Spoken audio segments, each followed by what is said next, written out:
आणि कपडे चेंज करत असताना त्या आतमध्ये आल्या, सगळे सिव्हिल ड्रेसमध्ये होते. मला डायरेक्ट मारायला सुरुवात केली. तुम्ही असे पोरं घेऊन झोपता का? चौकशीसाठी आल्यानंतर कोण असे प्रश्न विचारतं? आमच्या घरामध्ये येऊन त्यांनी आमच्या घरची झडती घेतली. नाव काय त्यांचं? प्रेमा पाटील. म्हटलं API आहेत, महार मागायची आहेस तर तू अशीच वागशील. तुम्ही शॉर्ट्सवर राहता, तुम्ही शॉर्ट्सवर राहता म्हणजे तुमचं असंच वागणं असेल. पीडित होती सासरच्यांकडून आणि ती घरातून निघून आली आणि ती बालिक होती. 5 ते 6 तास तिला उभं केलंय, तू बसू नकोस, तुला मार पण खायचा, तू असंच खायचा. आता तुम्हाला आम्ही दाखवतो काय असतं पोलीस सिस्टम. किती पोरांसोबत झोपता, मग तुम्ही अशीच बाजी करता का? तुझ्यासारख्या कॅरेक्टरलेस मुलीला कुठलंच पोलीस स्टेशन कॅरेक्टर सर्टिफिकेट देणार नाही. तुमचे स्कार्फ सेम आहेत तर तुम्ही LGBTQच्या कम्युनिटीच्या मुली आहात. 50 पोरांसोबत झोपत असाल. ते म्हणतात आम्ही मुलींना हात लावलेला नाहीये. तिथे CCTV होता त्या रूम मध्ये. माझा असा प्रश्न आहे की त्या मुलीला ती म्हणते की सेक्शुअल अब्यूज झाले, कास्ट बेस्ड अब्यूज झालेले आहे त्यासोबत. इतकी गंभीर केस असताना कसं काय ते असं म्हणतायत की FIR आम्ही दाखल करून घेऊ शकत नाही.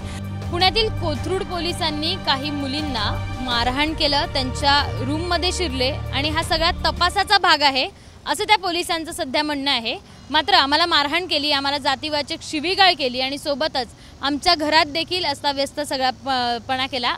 आमच्या विरोधात अरेस्ट वॉरंट नसताना देखील किंवा आमच्या विरोधात काही तक्रार नसताना कोथरूड पोलीस आमच्या घरात शिरले असे सगळे आरोप 3 मुलींनी केले. 3ही मुली पुण्यात वेगवेगळ्या ठिकाणी नोकरी करतात. नेमकं काय घडलं, पोलिसांनी तपासाचा भाग म्हणून नेमकं काय काय केलं हे त्या पीडित मुलीकडनं आपण ऐकणार आहोत. अर्थात तिची आयडेंटिटी कुठेही रिव्हील न होऊ देता आपण हे सगळं करतोय.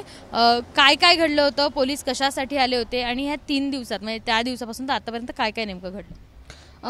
संभाजीनगरची ही केस होती. त्या केस संदर्भात काही पोलीस आणि त्यांच्याबरोबर पोलीस नसलेले काही व्यक्ती तिथं आले होते. आमच्या घरामध्ये येऊन त्यांनी आमच्या घरची झडती घेतली. आमच्या त्यांच्याकडे कुठलेही डॉक्युमेंट त्यांनी दाखवलेले नाही आहे आणि आमच्या कपाटाची झडती घेतली त्यांनी. झडती घेता घेता त्यांनी आम्हाला काही धमक्या दिल्या की तुम्ही शॉर्ट्सवर राहता, तुम्ही शॉर्ट्सवर राहता म्हणजे तुमचं असंच वागणं असेल तर तुम्ही पोलीस स्टेशनमध्ये चला कपडे घाला आणि निघा लवकर.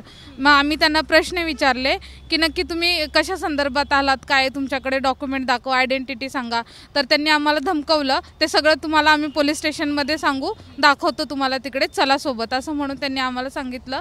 आणि त्यानंतर मग त्यांनी थोड्या म्हणजे अर्ध्या 1 तासाने नंतर परत आले. ते परत येऊन काही 2 महिला कॉन्स्टेबल आणि एक दामिनी मार्शलच्या कर्निस मॅडम होत्या, त्या येऊन आम्हाला घेऊन गेल्या. डायरेक्ट काही न विचारता आमच्या बेडरूममध्ये घुसल्या. आम्ही कपडे चेंज करत होतो आणि कपडे चेंज करत असताना त्या आतमध्ये आल्या आणि सरळ म्हटल्या की काही होत नाही, आम्ही पण महिला आहे, चला. आणि आमच्या हातातले फोन चालू असताना त्यांनी फोन हातातला घेतला हिसकावून आणि ते फोन घेऊन आम्हाला सरळ गाडीत बसून घेऊन गेले. आणि तिकडे गेल्या त्यांनी रूममध्ये त्यांनी काय काय कपडे बघितले, तुमचे अंतर्वस्त्र बघितले असं या तुमचा आरोप? हो, त्यांनी आमचे कपाटे चेक केले, आमचे इनवेस चेक केले, आमच्या टेबलवर जे डॉक्युमेंट्स ठेवले होते ते चेक केले, बेडच्या खाली त्यांनी चेक केलं, बाथरूममध्ये चेक केलं, इव्हन किचन पण त्यांनी चेक केले.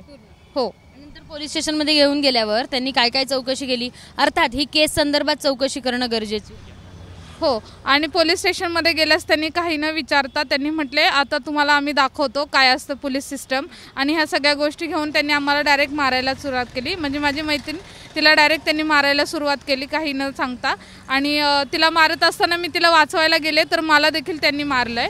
म्हणजे मला पण एक चापट मारून मला तिथून धक्का मारून विचारलं नाही आम्हाला काय मारताय, आम्ही इथे आरोपी नाही आहोत, तुम्ही आमची चौकशी करायला आल्यावर तुम्हाला हात उचलता येत नाही, पण तुम्ही का मारताय? तुमचं रूममध्ये आल्यावर आयडेंटिटी कार्ड वगैरे विचारलं होतं. सगळे सिव्हिल ड्रेसमध्ये होते की पोलीस वर्दीत वगैरे? सगळे सिव्हिल ड्रेसमध्ये होते, कोणीच वर्दीमध्ये नव्हतं. आणि आम्ही त्यांना आयडेंटिटी पण विचारली तर ते म्हटले की तुम्हाला सगळं पोलीस स्टेशनमध्ये दाखवतो, चला म्हणले. आणि असं म्हणून आम्हाला घेऊन गेले. आणि तिथं मारत असताना पण आम्ही विचारलं आधी तुम्ही विचारा काय तुमचा प्रॉब्लेम आहे, काय आहे ते आम्हाला सांगा तरी, मग आम्ही सांगतो तुम्हाला माहिती. तर त्यांनी काही न विचारता डायरेक्ट त्या संजीवनी म्हणून आहेत शिंदे म्हणून मॅडम संभाजीनगरच्या, तर त्यांनी डायरेक्ट मारायला सुरुवात केली. आणि एक चापट मारून त्यांनी लगेच प्रश्न विचारले आणि तिथून मग त्यांची मारहाण चालू झाली. आमच्या काय प्रश्न विचारले त्यांनी म्हणजे तुम्ही हे केसबद्दल काय माहिती आहे, ती पोरीला तुम्ही कुठे ठेवलं, म्हणजे आम्ही तर त्याला ठेवलं पण नव्हतं, आम्हाला माहीत पण नव्हतं, फक्त आम्ही मदत केली होती तिला एका रात्रीसाठी. आणि त्यानंतर ती पोरगी तिथून चालली गेली होती.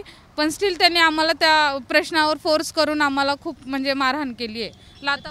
तुमचा आरोप आहे की जातीवाचक शिवीगाळ केली. नेमकं काय काय शब्द काय वापरले होते पोलिस? तुम्ही मुली आहात, एकट्या राहता, म्हणजे तुमचे स्कार्फ सेम आहेत, तर तुम्ही LGBTQ कम्युनिटीच्या मुली आहात आणि तुम्ही एकट्या राहता म्हणजे तुम्हाला घरच्यांनी सोडून टाकलेलं आहे आणि तुम्ही असे पोरं घेऊन झोपता का? आणि तुमच्या रूममध्ये तुमचे मित्र आहेत तर ते तुमचे पोरं आहेत तर तुम्ही त्यांच्यासोबत झोपता का? किती पोरांसोबत झोपता? मग तुम्ही अशी बाजी करता का? असं त्यांनी सगळं असे शब्द वापरलेले आहेत. आणि जातीवरून पण त्यांनी डायरेक्ट आम्हाला हिणवलं आहे. तुझी जात काय, तू कुठून आलेली आहेस, तू काय जॉब करते, अशा सगळ्या विषयावर त्यांनी चर्चा केली. सगळं जेव्हा पोलीस विचारत होते तेव्हा तुम्ही प्रतिकार करण्याचा प्रयत्न केला होता काही? हो, आम्ही त्यांना रिस्पॉन्स पण दिला. त्यांनी जे काही प्रश्न विचारले, रडत का होईना पण आम्ही त्यांना रिस्पॉन्स दिला. मॅडम, ती मुलगी फार वेगळ्या अवस्थेत आहे आता. तिच्यावर हे मागच्या 2 दिवसापासून हिच्यासोबतच एक मुलगी होती आणि त्याच्यानंतर 3 अशा 3 मुलींसोबत हा सगळा. मात्र 2 मुली कुठल्याही बोलायच्या तयारीत नाही कारण पोलिसांकडूनच त्यांना अशी वागणूक मिळाली आहे. तिच्यासोबतचे हे सगळे मित्रमंडळी जे आहेत ते मित्रमंडळी नेमकं काय म्हणतायत त्यांच्या संदर्भात आपण हे करूया. तिची मैत्रीण आहे. काय नेमकं घडलं होतं? संभाजीनगरची मुलगी यांच्या रूमवर आली होती. काय नेमकं घडलं होतं? एक आपण म्हणतो की एक वैष्णवी हगवणे गेल्यानंतर आपण त्याचा इतकं हे केलं की ती जायच्या आधी आपल्याला माहीत का पडलं नाही. अशीच एक मुलगी पीडित होती सासरच्यांकडून आणि ती घरातून निघून आली आणि ती बालिक होती आणि तिला कुणीतरी पुण्यात आल्यावर आमचं सोशल वर्कर म्हणून नंबर दिले आणि आम्ही मदत करायचं म्हणून तिला सांगितलं कायदेशीर तक्रार दाखल कर. तिने कायदेशीर तक्रार दाखल केली वन स्टॉप सखी सेंटरला आणि तिला राहायला 1 दिवसाची जागा हवी होती म्हणून ती आमच्या मैत्रिणीच्या रूमवर गेली. यांना ती माझ्या कॉन्टॅक्टमधून गेली होती. यांना त्याच्यातलं काही माहीत नव्हतं जास्त. ते म्हणतात की आम्ही चौकशीसाठी आलो त्या मुलीच्या. पण चौकशीसाठी आल्यानंतर कोण असे प्रश्न विचारतं की तुझी जात कुठली आहे, तू महार मागायची आहेस तर तू अशीच वागशील, तू 50 मुलींसोबत झोपलीस का? त्यांनी माझ्या मैत्रिणीने त्यांना आयडेंटिटी विचारली घरात आल्यानंतर की तुम्ही असं सगळं चेक करताय घर वगैरे, तर तुम्ही कोण आहे? तर त्यांना त्या प्रश्नाचा राग आला आणि ते प्रेमा पाटील ज्या PSI आहेत कोथरूडच्या, त्या तिथे त्या पोलीस स्टेशनला माझ्या मैत्रिणीला असं म्हटलं, API आहेत, माझ्या मैत्रिणीला असं म्हटलं तुम्हाला आयडेंटिटी विचारते ना, म्हणजे तुम्हाला परत प्रश्न विचारते ना, तुझ्या ॲटिट्यूडमुळे तुझा एक दिवस मर्डर होईल, तुझा खून करून टाकतील लोक, तू जगूच शकत नाही, असं तुला जगू देणार नाहीत. हीच उघड धमकी आहे. दुसरं ते असं म्हटलं की तुला आयुष्यात करिअर करायचं आहे का नाही, तुझ्यासारख्या कॅरेक्टरलेस मुलीला कुठलंच पोलीस स्टेशन कॅरेक्टर सर्टिफिकेट देणार नाही. महिला पोलिसांनी नाव काय त्यांचं? प्रेमा पाटील. आणि मग तुझं करिअर आम्ही बर्बाद करू. तिसरं, ते कोथरूडच्या पोलीस चौकीच्या वरच्या रूममध्ये हे सगळं घडत असताना तिथे महिला पोलीस उपस्थित असताना संभाजीनगरहून आलेले ते जे PSI होते कामठे, पुरुष PSI, त्या माझ्या मैत्रिणीच्या अंगावर धावून गेलेत. हे पोलीस स्टेशनमध्ये घडतंय की एक पुरुष अधिकारी एका मुलीच्या अंगावर धावून जातोय. त्यांना ते एकदम कैदी असतात, म्हणजे काहीतरी एकदम वाईट गुन्हा केला अशी वागणूक देतोय. खरं तर तशी वागणूक त्यांची परमिशन नसताना तिथे आणलंच कसं काय? इतका वेळ बसवलंच काय? तिला पूर्ण वेळ उभं केलंय. 5 ते 6 तास तिला उभं केलंय. तू बसू नकोस, तुला मार पण खायचा, तू असंच खायचा, खाली पडायचं नाही वगैरे वगैरे अशा गोष्टी केलेल्या आहेत. तिला लाथाबुक्क्यांनी मारलेलं आहे. आणि कंटिन्यू त्यांचं तुम्ही सेक्शुअलिटीबद्दल बोलणं, तुम्ही एकट्या राहता म्हणजे मग तुम्ही 50 पोरांसोबत झोपत असाल, तुम्ही असे कपडे घालता, तुम्ही चड्ड्यांवरच फिरता का, तुम्हाला तुमची काही लायकीच नाही आहे का, अशा टाईपचं. आता मला सांगा, त्या मुलीच्या चौकशीच्या केसमध्ये ह्या सगळ्या मुद्द्यांचा काय संबंध होता? 5 तास तुम्ही घेतलं आणि एका टप्प्यानंतर त्यांना माझ्याशी कॉन्टॅक्ट केल्यानंतर मी त्यांना सांगितलं, पण पुढच्या अर्धा तासात माझ्या मैत्रिणी त्यांना सांगितलं पहिली चापट मारल्यानंतर की सर हो, ती मुलगी आमच्याकडे आली होती, रात्री राहिली, आम्ही मदत केली होती तिला, पण ती मुलगी जिच्या कॉन्टॅक्ट म्हणून आली, तिचा नंबर देतो, तिला कॉन्टॅक्ट करा. मी त्यांना सांगितलं की सर हो, ती मुलगी वन स्टॉप सखी सेंटरला आहे, तुमच्याच गव्हर्नमेंट शेल्टर होमला आहे, तुम्ही बघा. आणि हे सगळं सांगितल्यानंतर पण त्यांनी 5 तास त्यांना आणि यांचे मोबाईल त्यांनी घेऊन ठेवले होते. आम्हाला किंवा त्यांच्या घरच्यांना माहीत नव्हतं ह्या पोरी कुठे आहेत एवढा तास. म्हणजे त्यांनी हे पण सांगितलं नाही. आम्ही त्यांना विचारतोय की तुम्ही त्यांना कुठे घेऊन गेलाय, त्यांनी हे पण सांगितलं नाही की आम्ही कोथरूड पोलीस स्टेशनला आहे. तर हे आम्हाला माहीत पण नाही की ते कुठे फिरतायत, कुठे आहेत पुण्यात, एवढ्या मोठ्या पुण्यात, आणि यांचे मोबाईल लागत नाहीये. तर ही कुठली चौकशीची पद्धत झाली?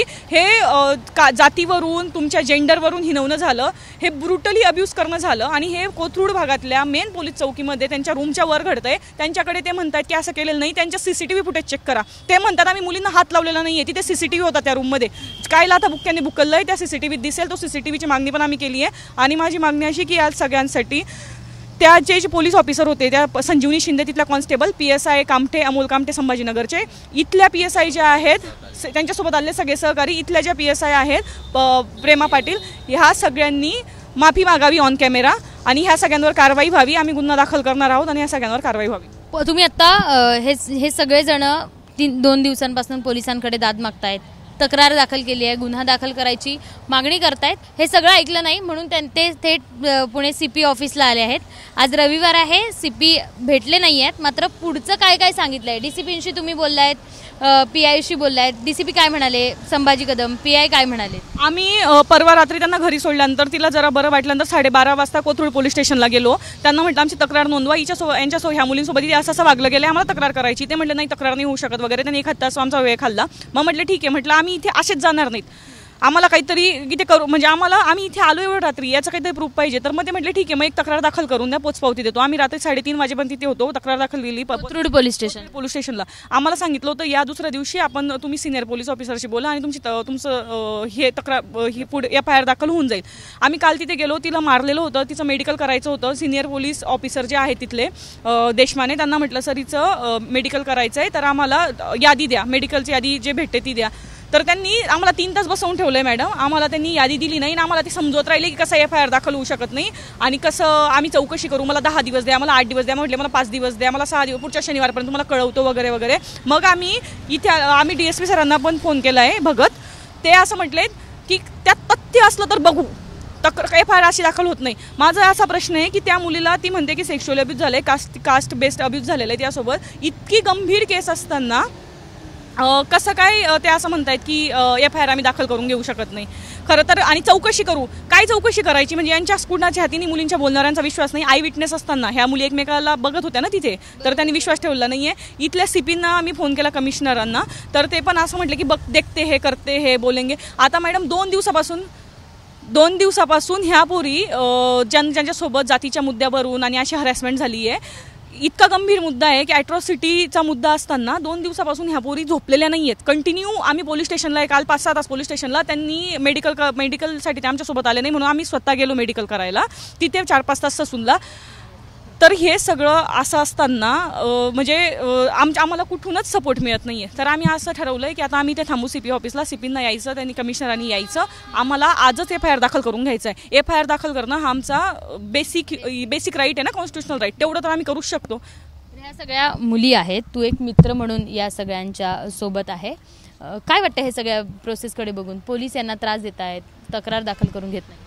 खरं तर आम्ही जेव्हा पोलिसांशी बोललो, पोलिसांना आपण जेव्हा ते म्हणजे थोडक्यात आपल्याला जे वाटते की बाबा यांच्यावर जाच झालेला आहे, छळ झालेला आहे, तो त्यांच्या दृष्टीने छळच नाही आहे. खरं तर त्यांना काय वाटते, त्यांना ही रुटीन चौकशी वाटते. हे सगळं करणं, मारझोड करणं असेल किंवा शिवीगाळ करणं असेल, हा त्यांचा म्हणजे त्यांचा हा प्रोसेसचा भाग आहे, चौकशीचा भाग आहे, असं त्यांच्यासाठी खूप छोटी गोष्ट आहे.